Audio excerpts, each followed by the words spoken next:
எக்கனாமிக்கலா என்ன செய்யனே எனக்கு தெரியாது. அப்ப என்னோட சோல் இவதான் எனக்கு அப்படி ஒரு வாழ்க்கையை கொடுத்தது இவ மட்டும்தான். ஹஸ்பண்ட் இல்லைன்னா எப்படி ட்ரீட் பண்ணுவாங்கன்னு நான் இப்போ வரைக்கும் ஃபீல் ஆகிட்டு இருக்கு. சமூகம் இன்னும் மாறல சார், அப்படியே தான் இருக்குது. 92ல் மீட் பண்ணணும், அதே பாண்டிங்கில் அதே மாதிரி என்னை ரிசீவ் பண்ணுறா. அவள் வீட்டு கிரகப்பிரவேசத்துக்கு வாசலில் என்னைய வந்து ரிசப்ஷனில் நிப்பாட்டி வச்சா பார்த்தீங்களா, அது போதும் சார். இந்த ஃப்ரெண்ட்ஷிப் எனக்கு இது போதும். Hello ma'am. Hi ma'am. Hi. Okay, எனக்கு ஃபர்ஸ்ட் இந்த பேர்லேருந்தே போயிடணும், எப்படி உங்க ரெண்டு பேருக்கும் பிரியா? அது 80s கிட்ஸ்னாலே பிரியாங்கிற பேர் தான் வந்து ஃபேமஸ் அப்படின்னு சொல்லுவாங்க. அது அப்படியே கடவுளா பார்த்து அமைச்சதுதான். ஒரு பேருக்கு பின்னாடி தான் பிரியா. ஆமா ஆமா. ஷோல ரெண்டு பேரும் ட்ரெயினிங் பண்ணீங்க, இப்போ எனக்கு கணக்கு தெரியுது ட்ரெயினிங். சொல்லுங்க, நீங்க உங்க ஒரு ஸ்டைல சொல்லுவீங்களா மேம்? அன்னைக்கு ஒரு ஸ்டைல் இருக்குல்ல, அதே தான் மேம். இன்னைக்கும் அதே நெக்லஸ், தோடு, அதே தோடு, அதே நெயில் பாலிஷ். நீ என்ன எக்ஸ்பீரியன்ஸ் அப்படி இருக்கு? போயிட்டு வந்ததுல இருந்து அந்த இதெல்லாம் முடிச்சிட்டீங்க, அப்போ உங்களுக்கு தெரியாதுல்ல இது இந்த அளவுக்கு லைக் ரீச் இருக்கும்னு. இப்போ எப்படி இருக்கு? எல்லாரும் உங்க சுத்தி எப்படி சொல்றாங்க? அதாவது மேம், நாங்கள் டீச்சர்ஸாக இருக்கிறதுனால முன்னாடி ஒரு 10 வருஷத்துக்கு முன்னாடி எங்ககிட்ட படித்த பசங்க கூட இதை எடுத்து வீடியோவை எடுத்து எங்களுக்கு அனுப்பி, மேம் இங்கே பாருங்கள் ஃபேஸ்புக் யூடியூப்லாம் திறந்த உடனே நீங்கள் தான் வந்து ட்ரெண்டிங்கில் போய்கிட்டு இருக்கீங்க அப்படின்னு சொல்லும் போது எங்களுக்கு அப்போ இவ்வளோ பாப்புலர் ஆகும்னு தெரியல.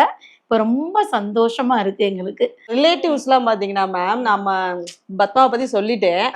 அப்போ அவங்க என்ன ஃபீல் ஆகுறாங்கன்னா, நம்ம வந்து சரியா நம்ம வந்து ஹெல்ப் பண்ணலையோ அப்படிங்கிற மாதிரி எங்கள் அண்ணன்கள்லாம் வந்து ஃபோன் பண்ணி ஒரே அழுக. இல்லைடா என்னால் முடியல, நீ அழுததை என்னால் ஏற்றுக்க முடியல அப்படி இப்படி. இல்லைண்ணே நான் அப்படிலாம் சொல்லனே, பத்து எனக்கு ஹெல்ப் பண்ணுச்சு அதை தானே சொன்னேன், உங்களை எல்லாம் நான் வந்து உறவுகளை விட்டு கொடுக்கலனே அப்படின்னாக்கா.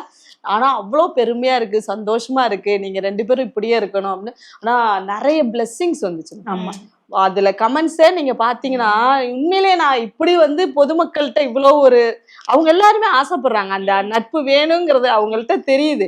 அவ்வளோ அழகா நீங்க நல்லா இருக்கணும், கடவுள் வந்து உங்களுக்கு இவ்வளோ ஆசீர்வாதத்தை நான் எதிர்பார்க்கவே இல்லை. எனக்கு அவ்வளோ சந்தோஷமா இருந்துச்சு.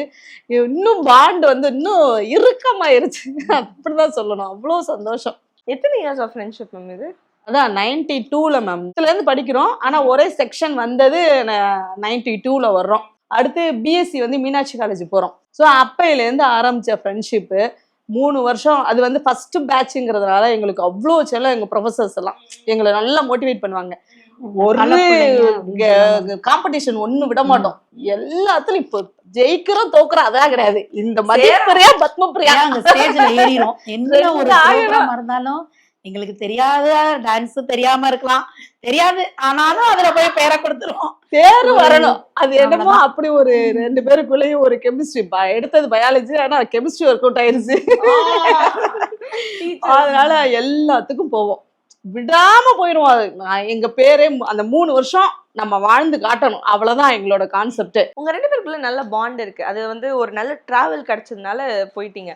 ஆனா ஏதோ ஒரு பாயிண்ட் தான் இருக்கும்ல மேம், நம்ம ரெண்டு பேருக்குள்ள ஒரு இணக்கம் இருக்கு. இணக்கத்துக்கு ஒரு காரணம் கண்டிப்பா. தனித்தனியா சொல்லுங்க, எப்போ உங்களுக்கு அந்த இணக்கம் இவங்க மேல தோணுச்சு, உங்களுக்கு அவங்க மேல அந்த இணக்கம் தோணுச்சு? நான் வந்து ஒரு பிஎஸ்சியோடயே டிகிரி முடிச்சிடலாம் அப்படிங்கிற மாதிரி இருந்தேன். அப்புறம் சரி பிஜி பண்ணலாமா அப்படின்னு கேட்டோம்.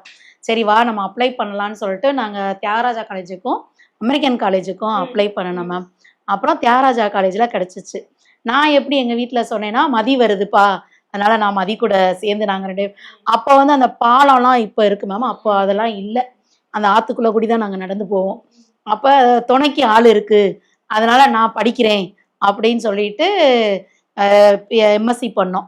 அது தவிர வெளியில் வந்து டைப்ரைட்டிங் கிளாஸ் போவோம், ஹிந்தி கிளாஸு, எது டெய்லரிங் கிளாஸு, எல்லாமே வா போலான்னு சொல்லிட்டு படிக்கிறோம். அப்படிலாம் கிடையாது, இதெல்லாம் கிடையாது. முடிக்கணும், அடுத்து சேர்ந்து போனோம். பிஜி பண்ணணும், அடுத்து எம்ஃபில் பண்ணுவோம் அப்படின்னு எம்ஃபில் போட்டோம். அப்புறம் பிஎட் போட்டோம். இப்படியே தான் வந்து ஒரு இது அப்படியே இத்தனை வருஷம் டிராவல் பண்ணதுல அப்படியே இதாயிருச்சு. எனக்கு என்னன்னாக்கா, நான் வந்து ஸ்டேஜ்ல எல்லாம் பேசிடுவேன், ஆனா பப்ளிக்ல வந்து ஏதாவது ஒண்ணுன்னா எனக்கு பேச பயமா இருக்கும், ரொம்ப பயப்படுவேன். ஒரு தப்பே நடந்தா கூட ஒதுங்கிடுவேன், இது எதுக்கு அப்படின்ட்டு. நம்மால் அப்படி கிடையாது, நம்மளுக்கு வந்து இது ஒரு அடியால் மாதிரி. பசங்கள்லாம் ஏதாவது கிண்டல் பண்றாங்க, பத்து இங்க பாரு பத்து அவ என்னமோ நம்மள இதா சொல்றா அப்படின்னா போது இது என் கூடயே வர்றோம் வச்சு கேட்கிற கேள்வியில அவ்வளவுதான். அதுக்கப்புறம் அவன் திரும்பியே பார்க்க முடியாது காலேஜ்ல எல்லாம். அந்த மாதிரி ஒரு மாரல் சப்போர்ட். இதோட தைரியம் வந்து எனக்கு வரவே வராது. நான் ரொம்ப அப்படியே ஆப்போசிட் 2 பேரும். இதுல எல்லாத்துலயும் ஒற்றுமையா இருப்போம். கேரக்டர் வைஸ் பார்த்தா நான் வெளியில பேச மாட்டேன். பத்து வந்து என்னன்னாலும் வா பாத்துரலாம் அப்படின்னு தான் இருக்கும். எனக்கு இது பயமா இருக்கு, என்னப்ல ஆயிட போகுது வாப்ல அப்படின்னு தான் அப்படிதான் சொல்லுவேன். ரொம்ப போல்டான கேரக்டர். இப்ப கூட பாத்தீங்கன்னாக்கா இப்ப ஒரு வீடு ஒண்ணு எங்க வீடு வாடகைக்கு விட்டுருந்தோம், காலி பண்ணவே இல்லை, வாடகையும் கொடுக்கல. எனக்கு என்ன செய்யனே தெரியல. அது வந்து அவன் வந்து என்னோட ஓல்டு ஸ்டூடெண்ட் வேற, ஒரு சென்டிமெண்ட் டச் வேறையா, எப்படி அவங்கள வந்து ஹட் பண்ணாமலும் காலி பண்ண வைக்கணும், முடியவே இல்லை. டக்குன்னு இந்த பிள்ளைக்கு எனக்கு பழக்கமே, அவங்க வீடியோ பார்த்தா என்ன நினைப்பாங்க, இவங்க வந்து வேற ஸ்கூல் டீச்சரு, இவங்கள்ட்ட நான் வீடை ஒத்திக்கி விட்டுட்டேன், நீங்க வீடை காலி பண்ணணும்னு சொல்லி இதை போய் நிப்பாட்டிட்டேன். பாதி பெண் போலீஸ் மாதிரி தான், லேடி போலீஸ் மாதிரி தான் நிப்பாங்களா. சார் நீ என்ன சார் நீங்க, நான் பாட்டுக்கு ஒத்திக்கு நான் வாங்கிட்டேன், நாளைக்கு என் பொண்ணு மாப்பிள்ளைய கொண்டாந்து உட்கார வைக்கணும், நீங்க பாட்டுக்கு வீடு காலி பண்ண மாட்டீங்க, ஆச்சா போச்சான்னு ஒரு சவுண்டு தான். நான் எத்தனை 6 மாசமா வீடு காலி பண்ண கெஞ்சிருக்கேன். ஒரு வாரத்துல வீடு காலி பண்ணாங்க. அப்ப நம்மளுக்கு ஆள் தேவையா இல்லையா? ஃப்ரெண்ட்ஷிப்ல ஒரு விஷயம் இருக்கு மேம், அதுவும் உமன் ஃப்ரெண்ட்ஷிப்ல ஸ்பெசிஃபிக்கான விஷயம், மேரேஜ் லைஃப்னு வருதுல, அங்கதான் பாதி ஃப்ரெண்ட்ஷிப் வந்து உடையாது, ஒரு சின்ன கேப். அது உங்களுக்குள்ள எப்படி நடந்தது? மதிய வந்து எங்க வீட்டுல வந்து வேற ஆளாவே நினைக்கவே இல்லை, அந்த மாதிரி அப்படியே இதாயிடுச்சு. அவங்க அம்மாவும் அப்படிதான், அவங்க வீட்டுல 3 பொண்ணுங்க, ஆனாலும் என்னைய வந்து அவங்க அம்மா வந்து அப்படின்னு இப்ப வரைக்கும், இப்ப கூட என்னைய பார்த்த உடனே அவங்க அம்மாவுக்கு வந்து ஒரு இது வந்துடும், வாபத்து அப்படின்னு சொல்லும் போதே அவங்களுக்கு ஒரு திடீர்னு நான் பத்மாட்ட பேசி ரொம்ப நாள் ஆகுது அப்படின்னு சொல்லுவாங்க, பேசணும் அப்படியே அழுக வந்துரும். என்னமா நீங்க அப்படின்னாக்கா, இல்ல நான் பேசணும் அப்படின்னு வீட்டுக்கு வந்துட்டா போதும், கட்டி பிடிச்சு அது ஹக் பண்ணி அவங்களுக்கு அப்படி ஒரு சந்தோஷமா அதை பார்த்தாதான் ஒரு ரிலாக்ஸ் ஆவாங்க. என்னன்னே தெரியாது அம்மாவுக்கு. வந்து அம்மாவுக்கு என்னன்னாக்கா, பத்து என்னைய பார்த்துக்கும், ஃபியூச்சர்ல பத்து கூட இருக்கும் அப்படிங்கிற மாதிரி ஒரு இது இருக்கும் போல இருக்கு. எப்பவுமே அதை கொஞ்சிட்டு அந்த மாதிரிதான் இருப்பாங்க. நீங்க சொல்லுங்க உங்க மேரேஜ். எனக்கு வந்து ஹஸ்பண்ட் வந்து லவ் மேரேஜ். அவர் வந்து அப்படி வெறித்தனமா லவ் பண்ணி கல்யாணம் பண்ணாரு. அப்பல இருந்து தெரியும் பத்து தான் என்னோட க்ளோஸ்ன்னு. ஸோ வந்து என்னைய பிடிக்கணும்னா பத்தையும் பிடிச்சுதான் ஆகணும், வேற வழி கிடையாது. அதனால பத்து என்ன சொன்னாலும் வாங்க போங்க எல்லாமே பேசுவாரு. மீதி எந்த ஃப்ரெண்ட்ஸோடையும் பேச விட மாட்டாரு. பத்து மட்டும்தான் அலோடு வீட்டுக்குள்ளேயே. அது சொன்னா கேட்டுக்குவாரு, எல்லாம் பண்ணுவாரு. சரி ஓகே அப்ப கரெக்டா தான் இருக்கு. இந்த பிள்ளையும் வந்து இதெல்லாம் சொல்லாது, அப்படி சப்போர்ட் பண்ணி பேசுற மாதிரியே சொல்லிடும், எனக்கு என்ன வேணும் என்ன பிரச்சனை அப்படின்லாம். ஸோ இது சொல்றதை மட்டும் ஃபாலோ பண்ணுவாங்க. இவங்க வீட்டுக்கு நான் போறேன் அப்படின்னாக்கா, இவங்க வீட்டுக்காரர் வந்து பஜ்ஜி போட்டு தேங்காய் சட்னி அரைச்சி ரெடியா வச்சிருப்பாரு. ஏன்னா நாங்க பேசுற டைம் குறைஞ்சு போயிடும். நான் வர போறேன் அப்படின்னா ரெடியா ஸ்நாக்ஸ் எல்லாம் இருக்கும். அந்த நேரம் கூட வேஸ்ட் ஆகக்கூடாது நாங்க பேசுற டைம். நீங்க வந்து ஷோல பேசும்போது ரொம்ப உருக்கமான ஒரு விஷயம் பேசியிருந்தீங்க, கணவரோட துணை இல்லைனாலும் எனக்கு பத்து இருந்தாங்க, அது வந்து உங்களை ரொம்ப உருக்கிடுச்சு. அதாவது ஹஸ்பண்ட் இல்லைங்கிறது நான் வந்து எடுத்துக்கிறேன், போல்டா எடுத்துக்கிறேன். நம்ம வந்து வெளியில வரணும், நம்ம வந்து 4 பேருக்கு ஒரு எக்ஸாம்பிளா இருக்கணும்னு சொல்லி பூ வைப்பேன், எல்லாமே பண்றேன், எல்லாமே பண்ணிடுறேன். ஆனா என்னை பாக்குறப்ப என்ன பண்றாங்க அப்படின்னாக்கா, என்னை சுத்தி நல்லவங்க நிறைய பேர் இருக்காங்க. அது வந்து தப்பாவே சொல்ல முடியாது. ஜென்ஸா இருக்கட்டும் லேடிஸா, நல்ல ஒரு உறவுகளும் சரி, நீ வா வெளியில வா அப்படின்னு தான் என்னை வந்து மோட்டிவேட் பண்றாங்க, நீ பேசு வை அப்படிலாம் சொல்றாங்க.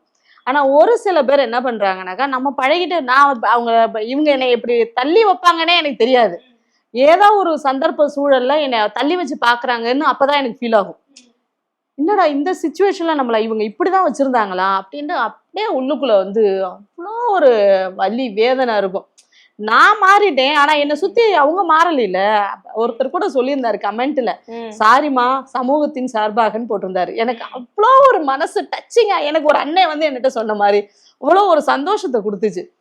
எல்லாருமே மாறணும் மேம். நான் வந்து வெளியில வர்றேன், எனக்கு சப்போர்ட்டுக்கு பத்து இருக்கு, இன்னொன்னு சொந்த பந்தம் எல்லாருமே இருக்காங்க. ஆனா எத்தனை பொண்ணுங்க இன்னும் வேதனையில இருக்குதுங்க. அப்ப பத்து வந்து அதேதான். இப்ப வந்து நாங்க வர்றோம், அங்க வந்தோம் நீயா நானாக்கு நைட்டு டிக்கெட் புக் பண்ணி பஸ்ஸில் பேசிக்கிட்டு, மெதுவாக பேசுலன்னா பேசாது, சத்தமாக பேச வேண்டியது, சிரிக்க வேண்டியது, எப்படி அது நம்மளுக்கு ஒரு இல்லை அப்படிங்கிறத விட நம்மளுக்கு மாரல் சப்போர்ட்டுக்கு இத்தனை பேர் இருக்காங்கங்கிறத வந்து சப்போர்ட் கொடுத்துட்டே இருக்கா பத்து. அவருக்கு என்ன ஆச்சுன்றது சொல்ல முடியுமா? அவங்களுக்கு வந்து ஹார்ட் அட்டாக் மேம். கொஞ்சம் வெயிட் தான் இருப்பாங்க, ஒர்க் ப்ரெஷர். அவங்க வந்து மெடிக்கல் ஃபார்மா கம்பெனில இருந்தாங்க. ஆனா உண்மையிலே ஒர்க் ப்ரெஷர் ரொம்ப இருந்துச்சு அவங்களுக்கு, அதுதான் பிரச்சனையானது. அவங்களுக்கு தெரியும் இந்த இதுதான் அப்படிதான் அப்படிங்கிற மாதிரி. அதனால ஆனா எல்லா செட்டில்மெண்ட் எல்லாமே பண்ணி கொடுத்தாங்க. ஆனா எனக்கு வேலைக்கே அனுப்ப மாட்டாங்க அவங்க. அதுதான் அவங்க பண்ணது. பத்து வேலைக்கு போறதுக்கு முன்னாடியே நான் பத்து கூடயே சேர்ந்தே நான் போயிருக்கலாம். எங்கேயுமே நீ போகாத, வீட்டோடயே இருன்னு அப்படியே சொல்லிக்கிட்டு இருந்தாங்க. அப்ப என்னை வீட்டுக்குள்ளேயே இப்படி பாதுகாத்து இப்படி வச்சுட்டு திடீர்னு போயிட்டாங்கன்னா, பையனுக்கு காலேஜ் ஸ்கூல் அவன் 7th படிக்கிறான், ப்ராப்பர்ட்டி சேர்த்துட்டாங்க. ஆனா ஃபீஸுக்கெல்லாம் நான் ஒண்ணுக்கும் நான் என்ன பண்ண முடியும்? அப்ப நம்ம இவ்வளவு படிச்சிருக்கோம், நம்ம லைஃப் இப்படி போயிருச்சே அப்படி இப்படின்னு புலம்பி இது பண்றப்ப, அதெல்லாம் இல்ல பிள்ளை நான் இருக்கேன் வாப்ல அப்படி இப்படின்னு சொல்லிட்டு என்ன பண்ணா எப்படிலாம் நீ வந்து வரலாம் அப்படின்னு ஃபுல் மாரல் சப்போர்ட் கொடுத்தது பத்து. அவங்க ஹஸ்பண்ட் சொல்லுவேன், ராஜான்னு கூப்பிடுவேன். ராஜா இல்லாட்டி பரவாயில்ல மதி, நம்ம அதுல இருந்து அடுத்த ஸ்டெப்புக்கு எப்படி போகலாம், நம்ம மேற்கொண்டு அடுத்த எக்ஸாமுக்கெல்லாம் ப்ரிப்பேர் பண்ணுவோம், வா போ ஒரு வேலைக்கு இது பண்ணுவோம் அப்படின்னு சொல்லி அதுக்கப்புறம் அப்படியே ட்ரை பண்ணியிருக்கோம். பத்து பேசுறத விட கூட இருந்தாலே எனக்கு வந்து அது பெரிய போல்டான ஒரு விஷயமா தெரியும். அந்த பிள்ளை நான் சொல்றப்ப அந்த பிள்ளைக்கு அப்படி அழுக அப்படி வரும்.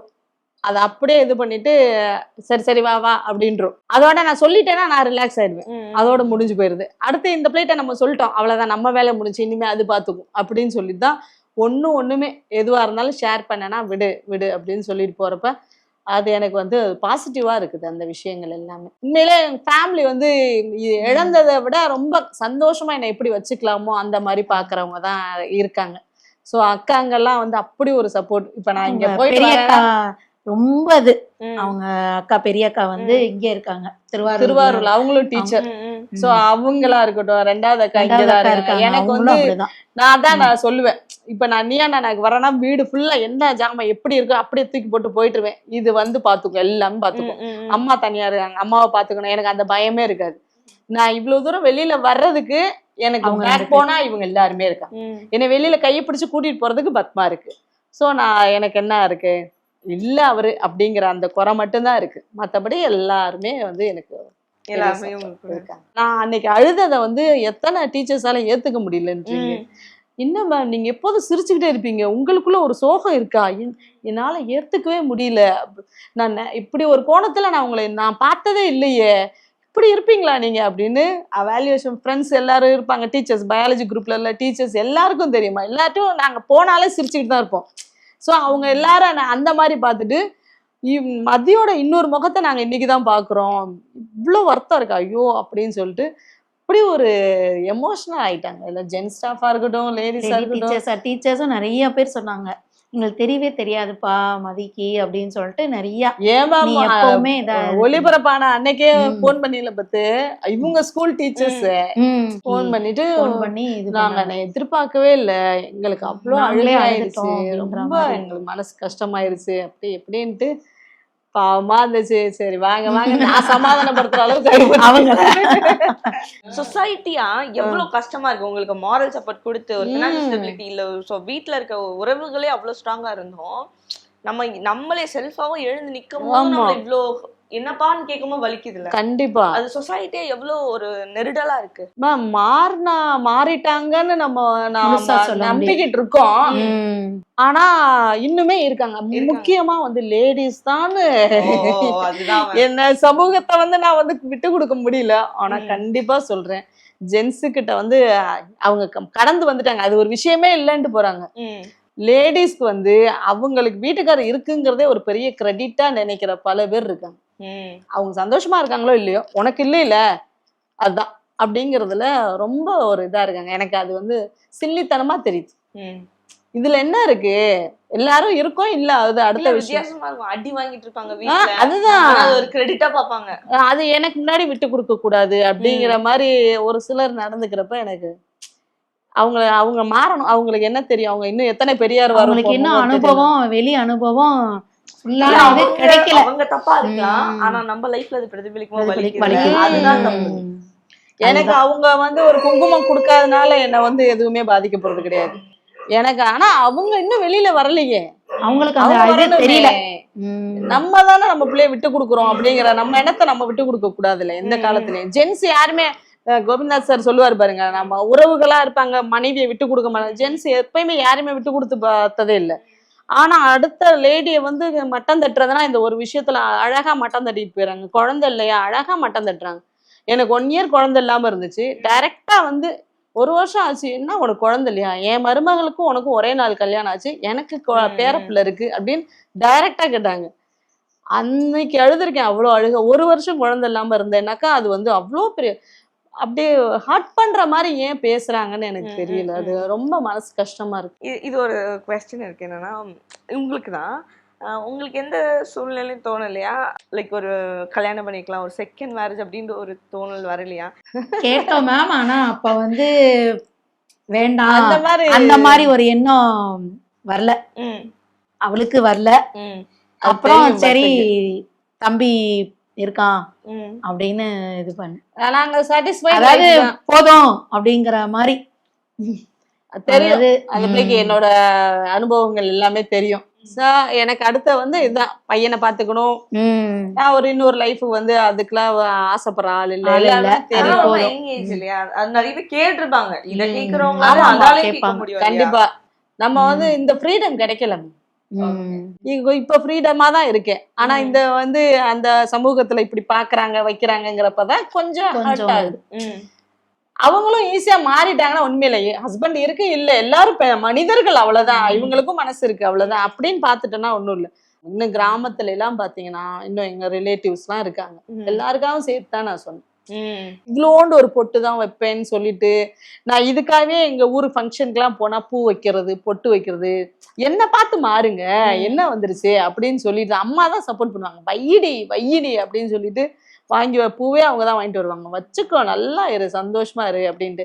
எனக்கு நீங்க ஏன் பப்ளிக்ல சொன்னீங்கன்னு என்னோட வெல்விஷர்ஸ் எல்லாம் கேட்டாங்க. ஒரு ஏதோ ஒரு வீட்டுக்கு போறீங்கன்னா நீங்க இப்படி இருக்கீங்கன்னு அவங்க நினைக்கிற ஒரு எண்ணத்தை கொடுத்துட்டீங்கல்ல அப்படின்னாங்க. நான் வந்து எதுக்கு இந்த முகமூடியோட நம்ம வாழணும், இருக்காருன்னு இல்ல, வேணும்னா என்னை ஏத்துக்கங்க, இல்லையா ஓகே ஒதுக்கிக்கோங்க, அவ்வளவுதான். எனக்கு பத்மா இருக்கா, இது போதும் எனக்கு. ஏன் நம்ம வந்து இப்ப வந்து வேல்யூ யாருக்குமே பல பேருக்கு தெரியாது. சோ ஓப்பனா சொல்லிட்டேன்னா நான் கொஞ்சம் மனசு உண்மையிலே இப்ப நான் ஃப்ரீயா இருக்கேன். ஆமாயா இல்ல சிங்கிளா இருக்கேன் இப்ப என்ன அப்படிங்கிற மாதிரி ஒரு மைண்ட் செட்டுக்கு வந்துட்டேன்.